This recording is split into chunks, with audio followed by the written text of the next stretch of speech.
How's it going, John? Oh, it is definitely going, Eric. Yet another It's Wednesday. definitely going. Yes. We are now on episode FF, ready to roll over. 254? 255. 255? Yeah. You All right. forget your hex there for a second? I have no brain cells. We're going to roll out of a bite here. I have no brain cells. Yes, that would be 256. I should know what that is. Yes. I thought it was episode 254 though. Was all. But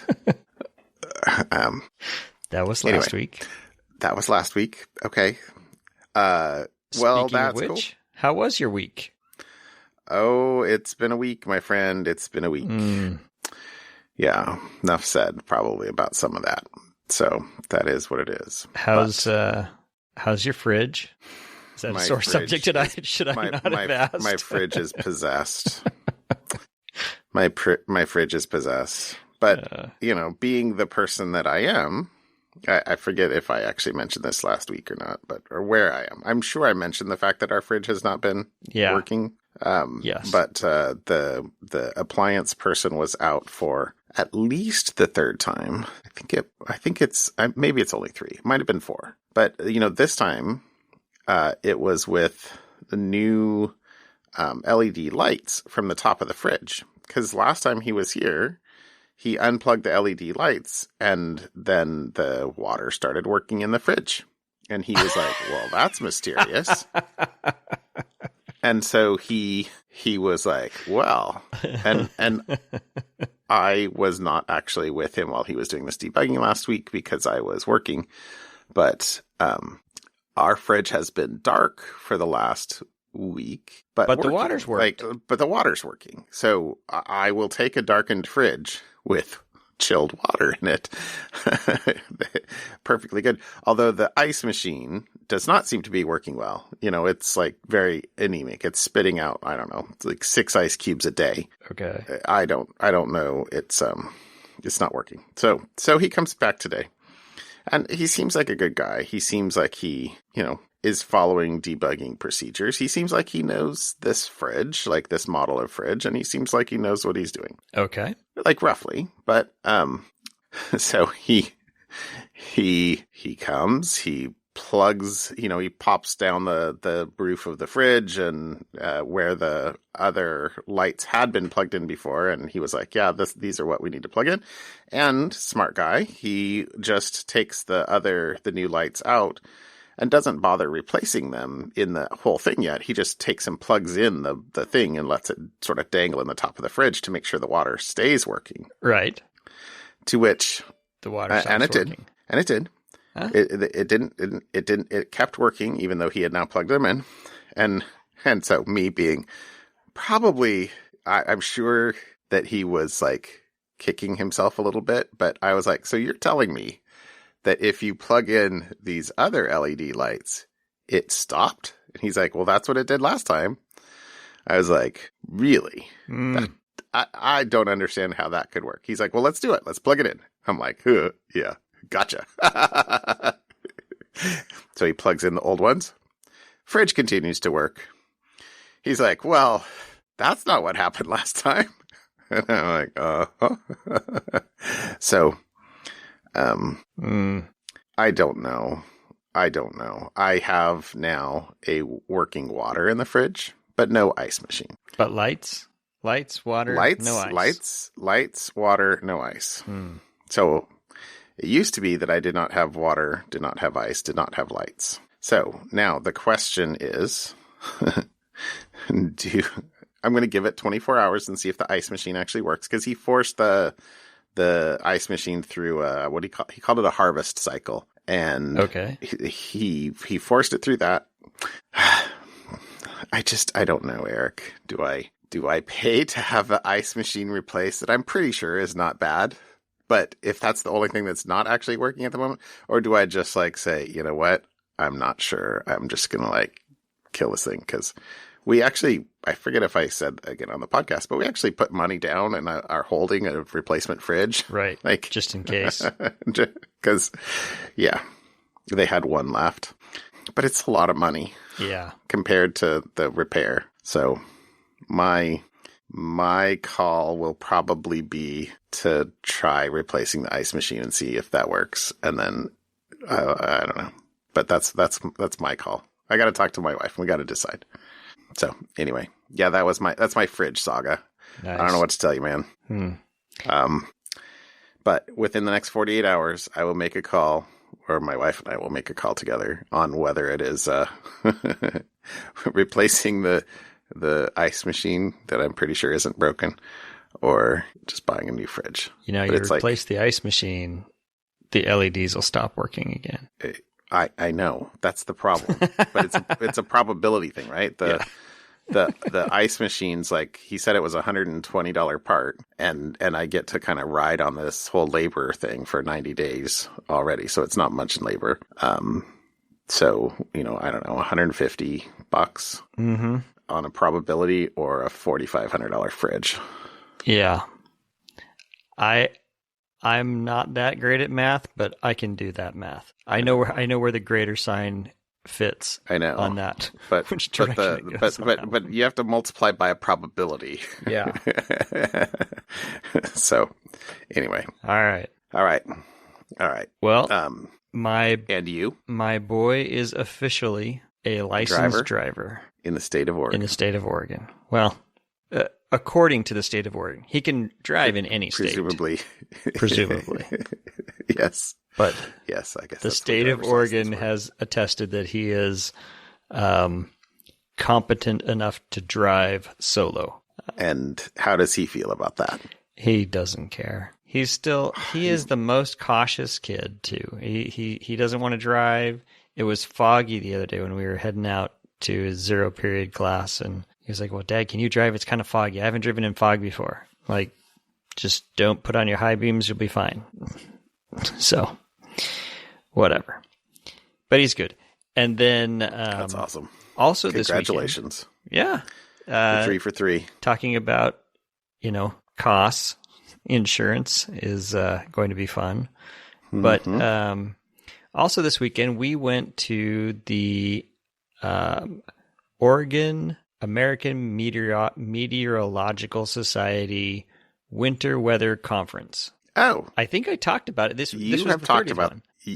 Yes, we went years ago, 3 years ago, before COVID. Okay. It was like right before COVID had happened, because it's usually in about this time, October. Okay, so 2019. 19, and they have the most of the newscasters, the weather forecasters from the various TV stations, the Oregon Meteorological Society, the government's there.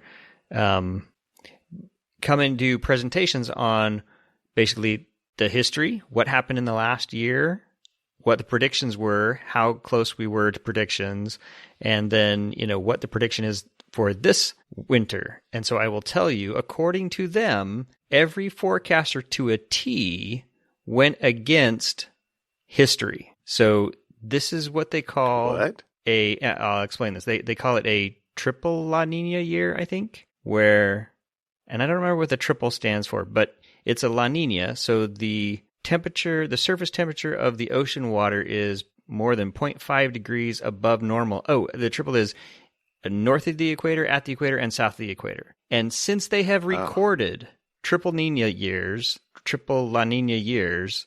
there has never been a snow event in Oregon, in the Portland metro area, during a triple La Nina year. Every single one of them, though, predicted at least 1 or 2 snow events. I think the average ended up being 2 events of 2 to 3 inches and 2 events of 1 to 2 inches this year. So those are your predictions: 3 to 5 snow events for the Portland metro area. I'm sorry, these are the different weathercasters from the different weather stations, or these are models, weathercasters? Which presumably they're actually using models to come up with their stuff. I was going to say, so. But they did. One of the presenters, she presented I want to tell you, to throw you all off right off the bat, that I went back in history, back to the early 1900s, that, during what type of season it is, there has never been a snow event in Portland. That being said, we're all going to forecast snow events because that's what all the models say. So interesting, because the models don't actually look at that's not a feature in the model. Or if it is, there are other features that override it. There are enough other features that are overriding it. So show me the SHAPS chart, explainable AI. Yeah. No. So it was fun. It was father and son enjoyed the event again. That is awesome. So, that is totally fantastic. So there you go. That was kind of my weekend. And you asked me about the fridge, and I forgot that I had actually thrown something else up in notes that I was laughing about. It's fridge adjacent. Okay. But also maybe typo squatting adjacent. If you, so one of the things I wanted to do was get a new filter for the fridge. Oh, it's been taken down. Okay, so and whatever. I didn't want to drive in to town because I'm lazy. No, whatever. And so I was like, well, let me buy a filter for the fridge on Amazon because I know I've done it before. And I could not find filters on Amazon. I'm searching on Amazon, and they have the official one. Fine. But, the fridge has been out for several years. I'm like, are there generic water filters? I did find one, and I'd put the link in here, except that the link is broken. But they clearly are operating a rigorous takedown scheme for compatible filters, because the F was like an emoji F with an extra space in the filter, and like in the code of, or the model number for the filter, like it had umlauts or like little dots under the W. So it had the model number in there, but not with the correct, not with the quote correct not spelling. ASCII. It was not ASCII. It was totally typo squatting on, looking for algorithms to find this, to match the search or something like that. Anyway, I mean, at the end of the day, I sort of am of the opinion that if, while I will accept third-party knockoffs in many aspects of my life, if it's something that I'm going to ingest into my body, less likely. Maybe don't. Maybe don't. So it's funny that link is broken. I didn't realize that before I put it in here. But all right. How about the topic? So the topic I brought is more about passkeys. So I think I had mentioned or brought up passkeys several months ago when they were kind of introduced and proposed, and Apple said they were going to support them, and now all the big players are going to support them. And passkeys are this concept to get rid of the password. And so you can now go to a website, and similar to how when you want to unlock your phone, if you got Touch ID or Face ID or some biometric unlock for your phone, you can now use that same workflow to log into your bank or log into other websites that support this new that support passkeys, which is actually kind of cool. Maybe we really will, we've talked about it for a long time, get rid of the password, and they're cross-device. And my favorite part of this article is, these objects use hardware tokens, and they use FIDO's cross-device authentication flow, which, what would the acronym be for cross-device authentication flow? What do you think it would be? CDAF? Nope. CTAP. That's I don't. Did they pick different words? Anyways, but that also includes maybe came from something not English. Yeah, possibly. That also includes using Bluetooth Low Energy to verify that the authenticating device is close to the device you're trying to log in, right? So the proximity of your watch or your phone or your whatever to your computer trying to log into these websites. So it's actually kind of cool. And the fun thing about this one is if you want to actually see how it works, there is a demo that you can go out to passkeys.io. I did this earlier with my phone, and you just type in, your email address and say, I want to sign up. It does the Face ID thing right through the Safari browser in Safari 16 or iOS 16. Does the authentication. You can log out, and then when you want to log in again, you tap the login button, and it says, oh, hey, this has got a passkey.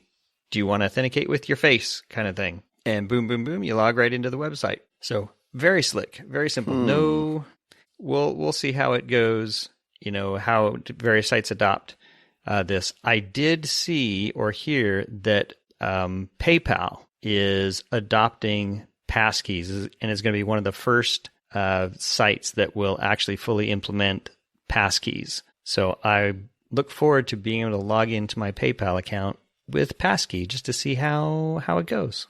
The future is here. They are doing this all through FIDO. Yep. So it's standardized. Correct. And it's, as I mentioned before, it's cross-device or CTAP. It works whether you're on a phone, Android or iOS or whichever browser you're working. It's as long as the software and hardware support it will work. Today, I have a 1Password plug or app that runs on all my devices. So yeah, how's something brokering to a device that can provide the passkey? I am looking forward to seeing how it all works across the whole cross-device authentication flow, and how password managers like 1Password, which big fan of, adapt to passkeys. Do they have a role to play in passkeys, in storing your private key and doing that negotiation across the cross-device negotiation? I don't know. I look forward to finding out. I look forward to learning. Okay. So there you go. Well, I did upgrade my Mac to Ventura and my phone to 16.1 specifically so I could try out the shared library. Yep. But I do think that, the passkey support is in 16.1. So, or it's in 16 because I don't have 16.1 yet. Yeah, I was going to say, but I remember on the welcome thing through my phone earlier today, it said something about passkeys. I think I hit skip because I was in a hurry. So, okay. All right. My topic this week is an article on Bleeping Computer about researchers at the Leiden Institute of Advanced Computer Science did a study of GitHub repositories that offer POC exploit code for vulnerabilities. Right. And in the I don't know what to say about this. The problem is that the POC code often contains backdoors, malware, So code. Fake POCs to get researchers to download POCs and then infect the researchers. Yeah.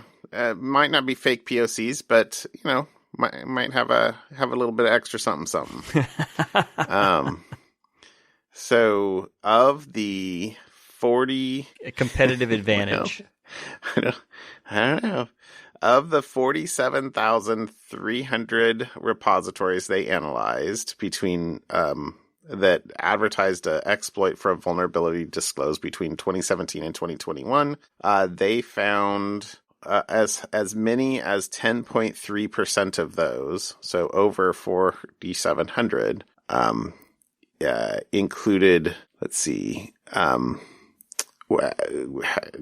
had the possibility of getting infected with malware instead of obtaining a POC. So, what the researchers did to do this was they they tried to extract indicators, IP addresses, and files, basically, out of the repositories. And if there were hex encoded or some obfuscations for files, they attempted to decode the base64 encoded file. And then any IP addresses they found, they looked up in a bunch of IP blacklists, sites. Any files they found, they looked up in VirusTotal. And then so that's basically what they were doing. So, just are there any indicators just in the repository itself? Does the repository contain anything that looks like it might be encoded in some way? If so, can we decode it simplistically and send anything that they find to VT and see what happens? Got it. And they did find a lot of encoded files, but, obviously if it was encoded in a more sophisticated fashion than just, base64 encoding or something like that, they wouldn't even have found that. So the number is at least the number they found, potentially more. So for example, they said, I pulled out a couple of stats, of the 150,000 unique IP addresses extracted, more than 2,800 matched block list entries. 1,522 were detected as malicious on VirusTotal, and 1,069 of them were present in the abuse IPDB database. The binary analysis examined a set of 6,160 executables and revealed a total of 2,164 malicious samples hosted in 1,398 repositories. So 30+%. 30+% of the executable files that were uploaded were malicious, but that was across 1,398 repositories. And at the end of the day, they're only counting malicious repositories, not malicious files. So if there's more than one indicator in the same repository, it still only counts once. So their total stats were 4,893 repositories out of the 47,313 tested were deemed malicious. So that's how they get the 10.3%. Yeah. Wow. Which that's pretty high. It's a lot of fake stuff. Seems like. I mean, anybody who's trying to, use code on online to reproduce a exploit or prove a vulnerability will hopefully be doing that in a sandboxed environment.